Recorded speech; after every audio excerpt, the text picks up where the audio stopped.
ఎదుటివాడు మంచివాడా చెడ్డవాడా అని వేలు పట్టి చూపించే హక్కు ఎవరికీ లేదు. ఎవరి లైఫ్ వారిది. నచ్చితే మాట్లాడు, లేదంటే దొబ్బే. నిద్ర రావడం లేదు, చావు రావడం లేదు, కానీ కన్నీళ్ళు మాత్రం ఆగకుండా వస్తున్నాయి. మనం బాగుండాలి అనుకునేవారే కోపంగా మాట్లాడతారు. మనల్ని మోసం చేసేవారు మాత్రం నవ్వుతూ మన చుట్టూనే తిరుగుతూ ఉంటారు. సూటిగా మాట్లాడేవారికే శత్రువులు ఎక్కువగా ఉంటారు. మాయమాటలు చెప్పేవారికే మిత్రులు ఎక్కువగా ఉంటారు. కాదంటారా?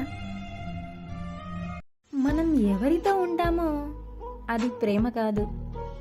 ఎవరిని వదిలి మనం ఉండలేమో అదే నిజమైన ప్రేమ.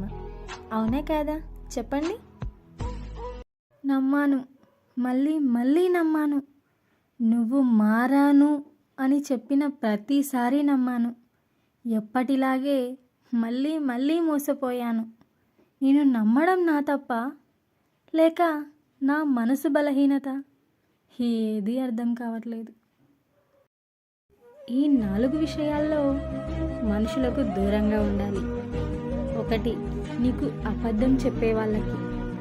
2, నీకు మర్యాద ఇవ్వని వాళ్ళకి. 3, నిన్ను కించపరిచే వాళ్ళకి. 4, నిన్ను పట్టించుకొని వాళ్ళకి. నువ్వు ఎంత దూరంగా ఉంటే నీకు అంత మంచిది. కాదంటారా?